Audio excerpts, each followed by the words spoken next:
तो आज अपन एक नया चैप्टर स्टार्ट करते हैं, chapter number 2, relation and function, संबंध और फलन। तो इसके अंदर अपन एक्सरसाइज 2.1 का इंट्रोडक्शन अपन देखते हैं। तो सबसे फर्स्ट टॉपिक है ऑर्डर्ड पेयर, जिसे अपन बोलते हैं क्रमित युग्म। तो देखो क्या होता है, आप लोगों ने पढ़ा होगा 10th क्लास में कि कोई भी पॉइंट है, जैसे ये पॉइंट है, तो इस पॉइंट के कोऑर्डिनेट होते हैं अपने पास, यानी पॉइंट को अपन शो करते हैं कोऑर्डिनेट से, निर्देशांक बोलते हैं जैसे अपन। तो निर्देशांक किस टाइप से लिखते हैं अपन, जैसे हो गया क्या 2, 3, इसी टाइप से लिखते हैं क्या। कोई पी पॉइंट है, मान लो ये पॉइंट पी है, इसी प्रकार से लिखते हैं, कोमा लगा दो, बीच में ब्रैकेट ले लो, स्मॉल ब्रैकेट। तो ये क्या है, निर्देशांक का कोऑर्डिनेट, यही पढ़ा अपन ने 10th क्लास में। इसी का नाम है ना अपने इस चैप्टर में क्या है, ऑर्डर्ड पेयर है, क्रमित युग्म, इसी का नाम। इस टाइप से आपके पास नंबर है, ब्रैकेट है, ये है, तो उससे अपन क्या बोलेंगे यहाँ पे, ऑर्डर्ड पेयर, क्रमित युग्म। और युग्म का मतलब या पेयर का मतलब जोड़ा होता है, ग्रुप, तो 2 का आएगा यहाँ पे, क्लियर है। तो इस प्रकार का जो साइन होता है उससे अपन क्या बोलते हैं, ऑर्डर्ड पेयर, क्रमित युग्म बोलते हैं। तो आप यहाँ से लिख सकते हो क्या, साइन यानी प्रतीक, चिन्ह। इस प्रकार का जो साइन होता है XY is called ordered pair. समझ गए बात। यानी अब ये XY एक कॉमन नाम लिख दिया मैंने कि X और Y की वैल्यू अलग अलग कुछ भी आ सकती है। जैसे आप यहाँ पे रख सकते हो A B, तो ऑर्डर्ड पेयर AB हो जाएगा। बोलने का तरीका क्या होगा, इसे क्रमित युग्म AB, ऑर्डर्ड पेयर AB, या ऑर्डर्ड पेयर XY, क्रमित युग्म XY। क्लियर बात। और जैसे आप x की वैल्यू रख सकते हो, y की वैल्यू अलग रख सकते हो कुछ भी। जैसे मान लो इसकी वैल्यू पर रख लेते हैं -1, इसकी रख लेते हैं कितनी 2, तो कितना हो जाएगा -1 2, क्रमित युग्म -1 2 या ऑर्डर्ड पेयर -1 2, ऐसे बोलेंगे इसे। तो ये क्या है, ऑर्डर्ड पेयर है, क्रमित युग्म है। क्लियर बात। इससे अपन क्या करते हैं, किसी पॉइंट की लोकेशन बताते हैं या फिर कोऑर्डिनेट को शो करते हैं, निर्देशांक को शो करते हैं इससे। इस प्रकार का जो साइन होता है वो, बात समझ गए। तो ये इसका एग्जाम्पल हो गया। और आप लिख सकते हो कुछ भी, जैसे मान लो आपके पास P और Q इस प्रकार से लिखे हुए हैं, पेयर की फॉर्म में, युग्म के रूप में लिखे हुए हैं, तो वो क्या है, क्रमित युग्म है, ऑर्डर्ड पेयर है। इतना ही मिलेंगे वैसे, इसका कुछ भी हो सकता है, समझ गए। माइनस प्लस जो भी कैसे भी नंबर किसी प्रकार से हो सकता है। यहाँ पे P और Q, X और Y, A और B, M और N। क्लियर है। अब देखो इसके बाद में कि यहाँ पे ऐसा देखो, ऐसा नहीं होगा कि आप जैसे XY लिख लो और YX, ये दोनों इक्वल नहीं होंगे कभी भी, ये दोनों कभी इक्वल नहीं होंगे। ये इक्वल तभी हो सकते हैं जब X और Y दोनों की वैल्यू कितनी हो, 1 1 हो। समझ गए क्या, 1 1 होंगे। तो जैसे यहाँ पे 1, यहाँ पे 1, तो जैसे आप इसे पलटोगे तो यहाँ पे 1, यहाँ पे 1, दोनों सेम ही तो है। या 0 0 बोल सकते हैं अपन, X और Y 0 0 है, इसका मतलब पलटने पे कोई फर्क नहीं पड़ेगा, वही आएगा सेम। यानी 0 और 1 पे है ना, ये इक्वल हो सकता है, इसके अलावा कोई भी नंबर है तो वो कभी इक्वल नहीं होंगे। क्या होगा, नॉट इक्वल। कब, when X and Y not equal 0 and 1, लिख सकते हो आप यहाँ पे 0 and 1। X और Y क्या है, 0 और 1 नहीं है अपने पास, इसके अलावा कोई भी नंबर है तो इनकी वैल्यू कभी भी इक्वल नहीं आएगी। जैसे आप जैसे मान लो X की वैल्यू लेते हो कितनी, हाँ, और एक ये भी हो सकता है X equal Y, X equal Y। X equal Y का मतलब क्या है, X और Y दोनों ही सेम है, तब इसको पलटने में वापस वही तो आएगा, कोई फर्क थोड़ी पड़ेगा। जैसे यहाँ पे X और Y आप सेम लेते हो, जैसे 2 यहाँ पे 2, तो इसको पलटने में भी 2 और 2 ही आएगा, ऑर्डर चेंज कर दो इनका, तो दोनों सेम ही तो आएंगे। तो क्या कंडीशन है कि एक तो X की वैल्यू Y के इक्वल नहीं होनी चाहिए, एक क्या 0 और 1 नहीं होना चाहिए, इसके अलावा कुछ कोई भी नंबर आपके पास, तो आप यहाँ पे ऑर्डर्ड पेयर देखोगे पलटने पे तो वो कभी इक्वल नहीं आएगा। जैसे यहाँ पे रख लेता हूँ मैं 1 3 और यहाँ पे रख लेता हूँ 3 1, क्या दोनों सेम है, क्या सेम नहीं है। ये कैसे नहीं है सेम, कि आप यहाँ से इस प्रकार से देखो कि 1 3, इसको लोकेट करो पॉइंट को, कहाँ पे ये, जैसे मान लो X की वैल्यू 1 यहाँ पे है, Y की वैल्यू 3 यहाँ पे मान लो, तो पॉइंट कहाँ पे मिलेगा, यहाँ पे मिल जाएगा, ये हो जाएगा कौन सा पॉइंट, 1 3 हो जाएगा। 3 1 देखो, 3 X की वैल्यू यहाँ पे 2 है, X की वैल्यू यहाँ पे 3 है, X की वैल्यू 1 यहाँ पे है, तो कोई पॉइंट यहाँ पे मिलेगा अपने को 3 1। तो बताओ दोनों पॉइंट सेम हुए क्या, अलग अलग है। इसका मतलब क्या समझे अपने यहाँ से कि ऑर्डर्ड पेयर XY है, इसका आप अगर ऑर्डर चेंज कर दोगे तो वो इक्वल नहीं आएगा। कि जैसे वाई एक्स कर दोगे तो वो इक्वल नहीं आएगा अपने पास। समझ गए क्या? इक्वल तभी आ सकता है जब एक्स और वाई या तो 0 या 1 हो या फिर दोनों कैसे हो, सेम हो, तभी आ सकता है। समझे कि ऑर्डर्ड पेयर एक्स वाई और वाई एक्स सेम नहीं होते हैं। ऑर्डर्ड पेयर एक्स वाई और वाई एक्स सेम नहीं होते हैं, अलग अलग होते हैं, इनका मीनिंग अलग अलग होता है। क्लियर है?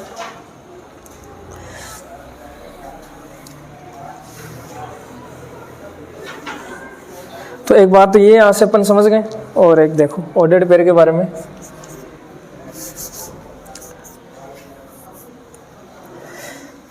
अगर आपके पास क्या है, दो ऑर्डर्ड पेयर इक्वल हैं, जैसे इधर आपके पास x1 इक्वल या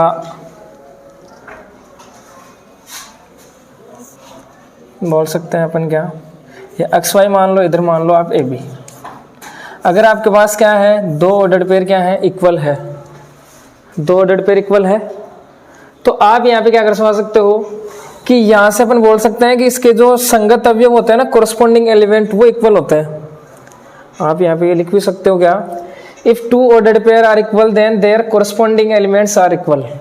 इसका मतलब क्या है, अगर दो क्रमित युग्म अपने पास अगर इक्वल है, ऑर्डर्ड पेयर इक्वल है, तो जो कोरस्पॉन्डिंग एलिमेंट होते हैं इनके वो इक्वल होते हैं। कोरस्पॉन्डिंग का मतलब संगत अवयव। अब x का संगत अवयव कौन सा है, a है, y का कौन सा है, b है। ये है कोरस्पॉन्डिंग एलिमेंट संगत अवयव, ये हमेशा कैसे होंगे, इक्वल होंगे। यानी इसका पहले वाले के इक्वल, इसका दूसरे वाला एलिमेंट दूसरे वाले एलिमेंट के इक्वल। एलिमेंट या फिर अवयव पढ़ा ना अपने सेट के अंदर, एलिमेंट या अवयव। तो ये एलिमेंट ही है अपने पास x और y, अवयव। समझ गए? तो यहाँ से अपन क्या बोल सकते हैं कि x की वैल्यू तो किसके इक्वल होगी, a के इक्वल, और y की वैल्यू किसके इक्वल होगी। बात समझ गए? संगत का मतलब, कोरस्पॉन्डिंग का मतलब कौन सा है। जैसे आपको ये दे रखा हो यहाँ पे क्या, x यहाँ पे दे रखा हो आपको 4, इधर दे रखा है 3, और इधर दे रखा है y+1, ये आपको दे रखा है। और आपको ये बोल they find value of x and y, x और y की वैल्यू आप फाइंड आउट करो, बताओ कितनी होगी। तो आप कैसे निकालोगे x और y की वैल्यू। देखो हमें क्या पता है, मैंने आपको बताया if two ordered pair are equal then their corresponding elements are equal. इसका मतलब क्या है, अगर दो क्रमित युग्म अपने पास इक्वल है तो उनके जो कोरस्पॉन्डिंग एलिमेंट होते हैं वो कैसे होते हैं, इक्वल होते हैं। संगत अवयव कैसे होते हैं, समान होते हैं। तो x की वैल्यू किसके इक्वल, 3 के इक्वल। इसका कोरस्पॉन्डिंग ये पहले वाले का पहले वाला संगत है, और इसका कोरस्पॉन्डिंग ये। तो यहाँ से x इक्वल तो कितना आ जाएगा, 3 आ जाएगा, और यहाँ पे कितना है 4 इक्वल कितना हो जाएगा, y+1 ये हो जाएगा। तो y की वैल्यू निकाल सकते हो, इधर ट्रांसफर कर लो, तो y कितना हो जाएगा, 4 - 1 कितना आ जाएगा। तो ऐसे निकाल सकते हैं x और y की वैल्यू। समझ गए क्या? अब आप यहाँ पे चाहे रख के देख लो, दोनों इक्वल ही आएंगे कि इसका कोरस्पॉन्डिंग ये इसके इक्वल, इसका कोरस्पॉन्डिंग इसके इक्वल। ये तो आना चाहिए एलिमेंट, ये तो बताया अगर दो इक्वल है तो दोनों कैसे, जो ऑर्डर्ड पेयर है वो भी इक्वल आनी चाहिए। तो देखो रखो आप x की वैल्यू यहाँ पे 3 रखो, तो बताओ 3 = 3 है, पहले वाले के इक्वल होना चाहिए, यही तो अपने पढ़ा है। इसके बाद में यहाँ पे सेकंड है, सेकंड एलिमेंट का कोरस्पॉन्डिंग ये इसके इक्वल होना चाहिए। तो y की वैल्यू रखो कितनी आई है, 3 + 1 और कितना हो गया, और तो 4 = 4। तो बात क्लियर है, यही मैंने बताया आपको। तो समझ गए यहाँ से। यानी ऑर्डर्ड पेयर की अगर बोले तो फर्स्ट प्रॉपर्टी ये आपको ध्यान रखनी है कि एक्स वाई और वाई एक्स सेम नहीं होते हैं, डिफरेंट होते हैं। कब होते हैं, जब क्या है अपने पास एक्स और वाई इक्वल नहीं हो, या फिर 0 और 1 नहीं हो, इनके अलावा कोई नंबर है तो वहाँ पे अलग अलग होंगे, वरना तो सेम ही होंगे। और आपको ध्यान रखना है अगर क्या, if two ordered pair equal, दो ऑर्डर्ड पेयर क्रमित अपने पास कैसे हैं, बराबर है, इक्वल है, बीच में इक्वल का साइन है, इक्वल है, तो उनके जो कोरस्पॉन्डिंग एलिमेंट होंगे संगत अवयव, इसका संगत अवयव ये, इसका ये, हमेशा कैसे होंगे, समान होंगे। तो आपको ये इस टाइप से दे दिया। अब आपको यहाँ पे बोला नहीं है कि यहाँ पे दो ऑर्डर्ड पेयर समान है, आपको दिखना चाहिए दोनों समान है क्या, तो आपके दिमाग में आना चाहिए समान है, तो फर्स्ट वाले का फर्स्ट संगत अवयव कैसे होंगे, समान होंगे, इक्वल होंगे। तो आप यहाँ से ये इक्वल कर सकते हो, तो एक्स वाई की वैल्यू निकाल सकते हो। क्लियर है बात? तो लिखो आप लोग इसमें, ये उतारो पहले तो। प्रत्येक इसको अपन ऑर्डर्ड पेयर क्रमित युग्म बोलते हैं, ऐसा लिख लेना। Sign X Y is called ordered pair, इसका मतलब प्रत्येक एक्स वाई क्रमित युग्म कहलाता है। इसका एग्जाम्पल लिख लो, और यहाँ पे आने के बाद में बताते हैं।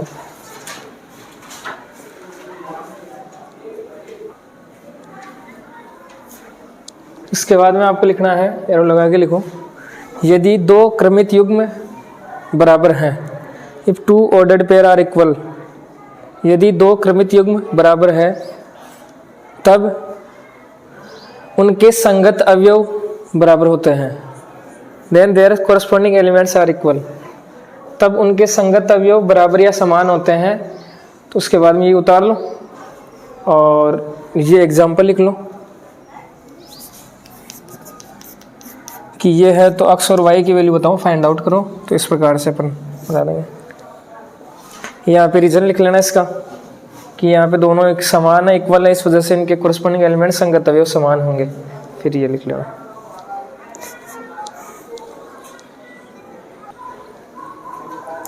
इसके बाद देखो next topic, Cartesian product of sets, समुच्चयों का कार्तीय गुणन। तो देखो क्या होता है समुच्चयों का कार्तीय गुणन, कार्टेशियन प्रोडक्ट। तो देखो यहाँ पे नाम आया एक, तो देखो सेट, सेट यानी क्या होता है, समुच्चय होता है। तो एक बार इसके बारे में देख लो वापस से। सेट अगर जनरल भाषा में, अपनी भाषा में बोले तो सेट क्या होता है, एक घर होता है जिसके अंदर कौन रहता है, घर के अंदर कौन रहता है, फैमिली मेंबर, सारे फैमिली मेंबर रहते हैं। अब जैसे अब मैथ के अंदर फैमिली मेंबर कौन से, या तो अल्फ़ाबेट या फिर क्या काउंटिंग, तो कौन से हो गए, या तो ऐसे लिख लो ABCD इस टाइप से, या 1 2 3। तो ये हैं इस परिवार के फैमिली मेंबर। तो इनका नाम क्या होता है, जो मेंबर्स होते हैं इनका नाम अवयव या फिर एलिमेंट, क्या बोलते हैं, अवयव या फिर एलिमेंट्स, समझ गए। और इस घर का नाम कैसे दिया जाता है, बड़े अक्षरों में, कैसे, कैपिटल लेटर्स में। जैसे इसका नाम अपन दे सकते हैं क्या, कैपिटल A या कैपिटल X या कैपिटल P, समझ गए, कैपिटल M, इस टाइप से। और जो इसके घर के अंदर जो भी सदस्य होते हैं, मेंबर्स होते हैं, अगर अल्फ़ाबेट के हिसाब से अगर उसके अंदर है अल्फ़ाबेट वाले, तो उनका नाम अपन हमेशा किस में देंगे, स्मॉल में देंगे, हमेशा किस में देंगे, जैसे मैंने लिखा है ना यहाँ पे ABC इस टाइप से, समझ गए क्या। तो ये सारे एलिमेंट हो गए और ये हो गया सेट। अब इस सेट को और अगर अपन रिप्रेजेंट करना चाहें तो कैसे करते हैं, रिप्रेजेंट स्टैंडर्ड फॉर्म से, इस प्रकार से ब्रैकेट बना दो, करली ब्रैकेट, मंजिला कोष्ठक, और उसके अंदर एलिमेंट लिख दो, अवयव लिख दो, कौन कौन से हैं, ABC 1 2 इस प्रकार से, समझ गए क्या। तो ये क्या बन गया, अपना सेट बन गया। अब सेट में क्या होता है कि कभी भी है ना एलिमेंट है ना रिपीट नहीं होते हैं, एक एलिमेंट 2 बार नहीं लिखा जाता है सेट के अंदर, समझ गए क्या। तो बस ये है, तो ये हो गया सेट। और अब देखते हैं समुच्चय का कार्तीय गुणन। अब अपन जैसे लेते हैं, मान लो सेट लेते हैं कोई सा एक, तो ले लो आप सेट A ले लो। तो सेट A क्या हो जाएगा, जैसे इसके अंदर एलिमेंट मान लेते हैं अपन 1 2, ये मान लेते हैं। एक सेट ले लो आप B के अंदर एलिमेंट ले लो आप ABC, ये ले लिए एलिमेंट, अवयव ले लिए। अब अपने को करवाना है यहाँ से क्या, कार्तीय गुणन। सेट ले लिया, यही तो बोला है यहाँ पे, Cartesian product of set, set का कार्तीय गुणन, समुच्चय का कार्तीय गुणन, कार्टेशियन प्रोडक्ट। तो सेट तो ले लिए, अब इनका कार्टेशियन प्रोडक्ट करवाना अपने को, कार्तीय गुणन। तो यहाँ पे आप इसे लिखोगे किस टाइप से, इस प्रकार से। कार्टेशियन प्रोडक्ट का साइन होता है ये A क्रॉस B, बोलने का तरीका क्या होगा, A क्रॉस B, यहाँ वो मल्टीप्लाई वाला नहीं है, ये मल्टीप्लाई की तरह काम नहीं करेगा ये, इसको बोलेंगे अपन A क्रॉस B। अब देखो कैसे अपन इनका क्रॉस करवाते हैं, या फिर इन जो सेट दो रखे हैं इनका कार्टेशियन प्रोडक्ट कैसे करवाते हैं अपन, तो समझना इस बात को। जैसे मान लो ये हो आप लोग, और ये है आपका क्या, ननियाल है, और ये है सारे फैमिली मेंबर। अब आप लोग मिलने जाओगे, ननियाल जाओगे, तो आप लोग मिलोगे किनसे, जैसे ये 1 है, ये जाएगा, ये 1 मिलेगा, इन सभी से तो मिलोगे आप, ऐसा थोड़ी है एक जने से मिल के आ गए, नाना जी से तो मिले ही नहीं, सही है। अब मिलोगे कैसे, बस वही लिखने का तरीका है। यहाँ पे मिलने का तरीका क्या है, 1 मिलेगा किससे, ऐसे, तो लिखने का तरीका होगा इस टाइप से, ऑर्डर्ड पेयर की फॉर्म में अपन लिखेंगे, क्रमित युग्म के रूप में अपन लिखेंगे, बात समझे। पहले 1 है तो 1 लिखो, मिल रहा है किससे, ए से, तो बाद में ए लिखो। समझ गए? 1 और किससे मिलेगा, बी से ही मिलेगा, वरना ये नाराज हो जाएगा। तो 1 मिल गया बी से, ऑर्डर्ड पेयर की फॉर्म में लिखोगे क्रमित के रूप में। इसी प्रकार से 1 मिलेगा किससे, सी से, तो लिख दिया। अब 2 भी तो मिलेगा, 2 भी जाएगा। अब 2 वापस इन सभी से मिलेगा, तो कैसे लिखोगे, 2a 2b 2c। बात समझ गए क्या? तो ये है क्या, कार्टेशियन प्रोडक्ट। सभी लिख लिया अपन ने, सेट की फॉर्म में, ऑर्डर्ड पेयर की फॉर्म में लिख लिया, कार्टेशियन प्रोडक्ट की फॉर्म, सॉरी किस फॉर्म में, ऑर्डर्ड पेयर की फॉर्म में लिख लिया अपन ने। अब आप इससे लगा दो क्या, ब्रैकेट दोनों साइड। अब ब्रैकेट लगाते ही क्या मतलब हो गया कि ये क्या बन गया, एक सेट बन गया। क्योंकि 2 सेट है, उनका कार्टेशियन प्रोडक्ट करवाएंगे तो वापस से एक सेट ही मिलेगा अपने को। तो उसको रिप्रेजेंट करने का तरीका ब्रैकेट लगाते ही क्या है, सेट। अब सेट तो हो गया ही, अब इसके अंदर ये जो सारे ये है, ये कौन है फिर, एलिमेंट, अवयव है। अब यहाँ पे जो एक ऑर्डर्ड पेयर है ना, ये इसको अपन बोलेंगे एक एलिमेंट। ये कौन सा हो गया, दोनों को अलग अलग नहीं काउंट करेंगे। तो ये एक ऑर्डर्ड पेयर हो गया, ये सेकंड हो गया, ये थर्ड, ये फोर्थ, ये फिफ्थ, ये सिक्स। तो टोटल ऑर्डर्ड पेयर या टोटल एलिमेंट या टोटल अवयव इस सेट के अंदर कितने हैं, 6 है। समझ गए क्या? यानी ऑर्डर्ड पेयर को अपन एक एलिमेंट काउंट करेंगे, तो टोटल कितने हो गए, 6 हो गए। बात समझ गए कैसे निकालोगे? अब जैसे मान लो आपको निकालना हो बी क्रॉस ए, क्या निकालना हो, बी क्रॉस ए। तो बी क्रॉस ए कैसे निकालेंगे, आप पहले लिखो बी सेट को लिख लो। तो बी सेट कौन सा है अपने पास, यहाँ पे वाला, ए बी और सी। और फिर लिखो ए सेट लिखो, इस प्रकार से लिखना है अपने को, तभी सही हो पाएगा। तो ए के अंदर कौन है, 1 और 2 है। तो अब आपको बी क्रॉस ए करवाना है, मतलब बी वाले मिलने जाएंगे ऐसे। तो बी वाला कौन, एलिमेंट सबसे पहले ए जाएगा इनसे मिलने। तो किस प्रकार से मिलेगा, ऑर्डर्ड पेयर के फॉर्म में, क्रमित युग्म के रूप में। A1 हो गया, A2 हो गया। इसके बाद में बी जाएगा मिलने, तो सभी से मिलेगा B1 और B2।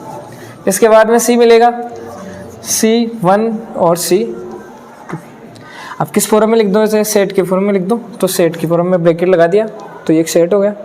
समझ गए बात? अब यहाँ से देखो बी क्रॉस से निकल गया। आप इस ए क्रॉस बी से डायरेक्ट भी लिख सकते थे बी क्रॉस है।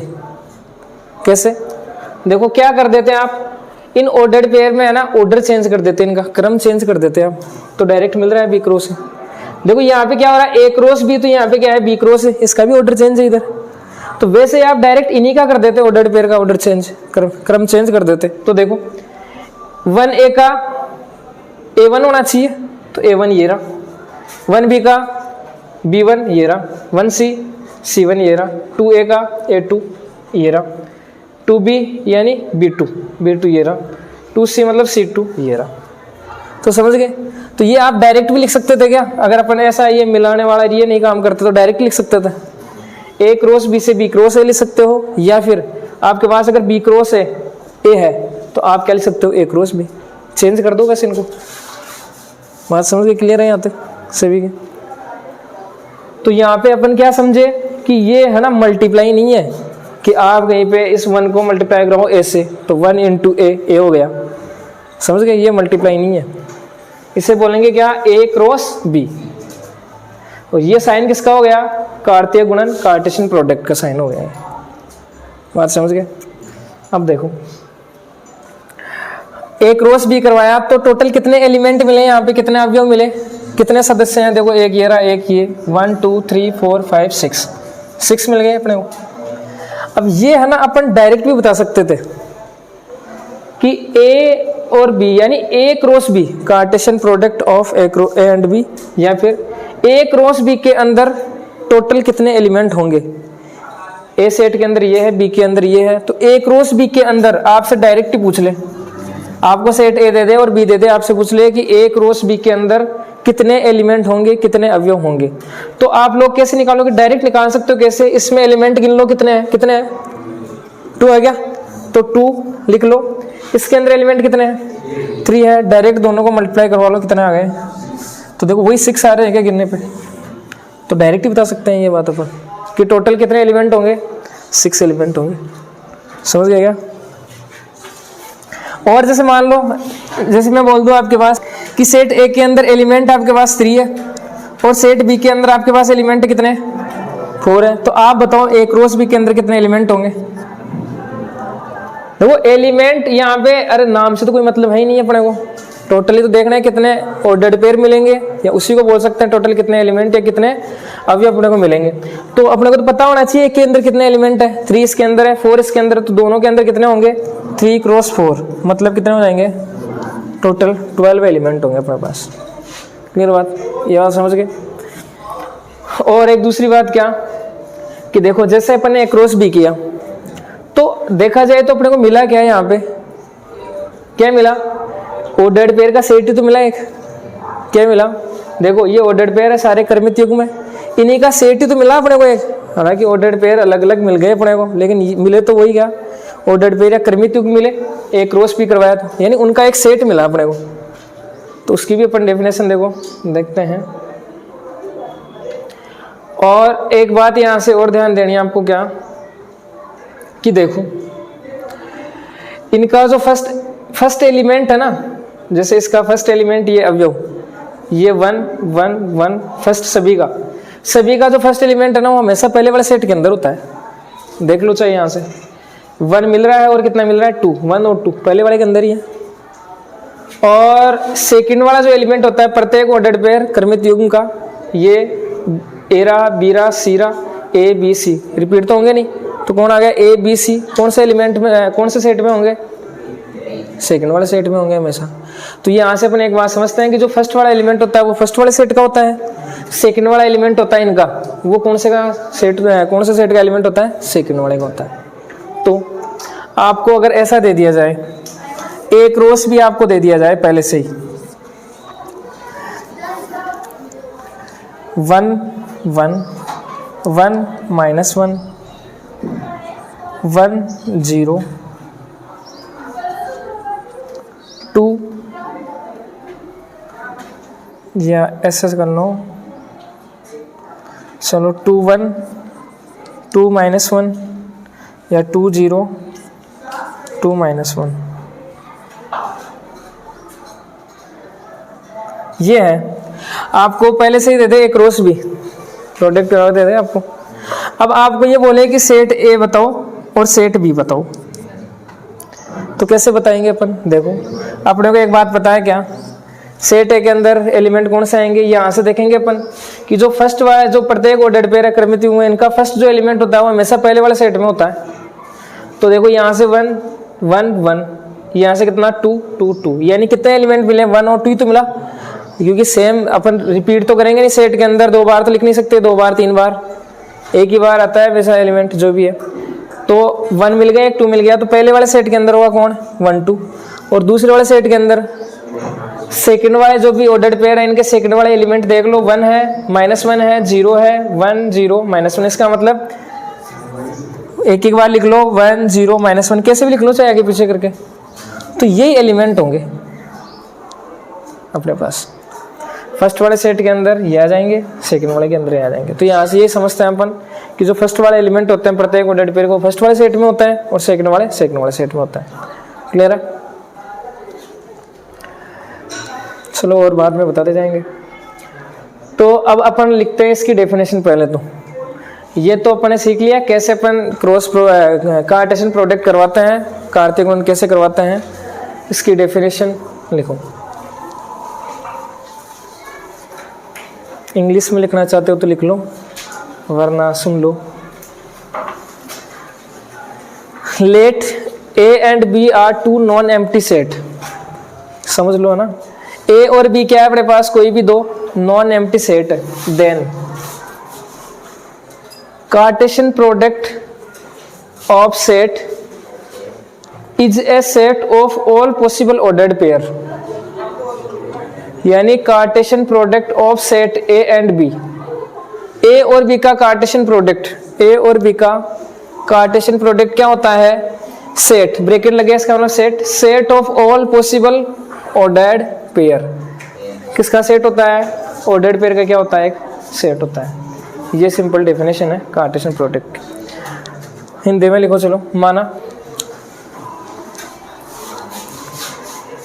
ए और बी दो अरिक्त समुच्चय हैं। अरिक्त का मतलब क्या हो गया यहाँ पे?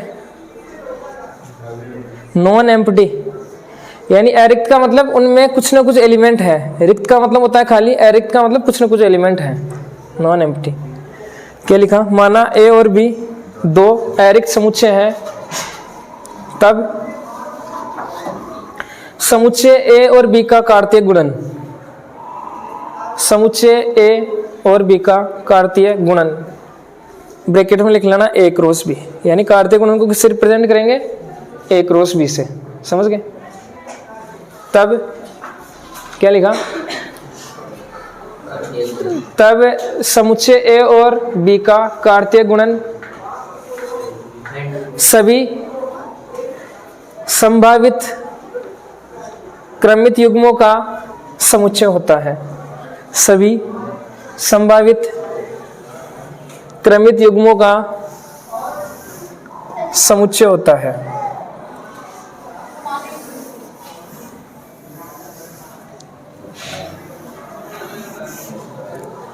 क्लियर है?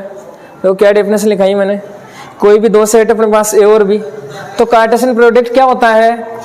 एक सेट होता है, समुच्चय होता है किसका? सभी जो ऑर्डर्ड पेयर है, सभी जो क्रमित युग्म है उनका। यही है। तो अपन ऐसा भी लिख सकते हैं ए क्रॉस बी क्या होगा आपके पास? इसका मतलब सेट, ब्रैकेट लगाते हैं, सेट हो जाएगा ऑर्डर्ड पेयर ए बी, यानी क्रमित युग्मों को अपन इस नाम से ये नाम दे सकते हैं, क्रमित युग्म ऑर्डर्ड पेयर को। ये ए बी का क्या है? एक सेट है जहां पर ए है ना, ए वो कहां पे बिलोंग करेगा? हमेशा पहले वाले सेट में। अरे स्मॉल ए पहला एलिमेंट पहले वाले सेट में, दूसरा एलिमेंट दूसरे वाले सेट में, तो जो ए होगा वो ए में बिलोंग करेगा और B belongs to capital B. ये बात अपन समझते हैं। जो मैंने लाइनें लिखाई हैं उसका सिंपल मीनिंग यही है कि कार्टेशियन प्रोडक्ट क्या होता है? दो सेट का, ए और बी का। एक सेट होता है, किसका सेट होता है? ऑर्डर्ड पेयर क्रमित युग्म का सेट होता है। यही होता है। अब ए और बी की वैल्यू अलग अलग आ सकती है, तो एक अपने पास बन जाएगा, ये सेट बन गया इस टाइप का। जहां पर आपको ध्यान रखना है कि जो पहले वाला सेट हमेशा पहले वाला जो एलिमेंट होता है वो पहले वाले सेट का, और दूसरे वाला जो एलिमेंट होता है वो दूसरे वाले सेट का। बात क्लियर है? तो ये लिखो। इसके बाद में ये एग्जाम्पल उतार लो, ए क्रॉस बी, ये लिख लो एग्जाम्पल इसका, कैसे अपन कार्टेशियन प्रोडक्ट करवाते हैं। ए लिख लो, बी लिख लो, ये लिख लो, और बी क्रॉस ए भी लिख लो। लिखाया था ना मैंने। कैसे लिखोगे बी क्रॉस ए? डायरेक्ट इनका ऑर्डर चेंज कर लो, है ना। यहाँ तक लिखो, फिर बाद में और आगे करवाता। इसके बाद में देखो,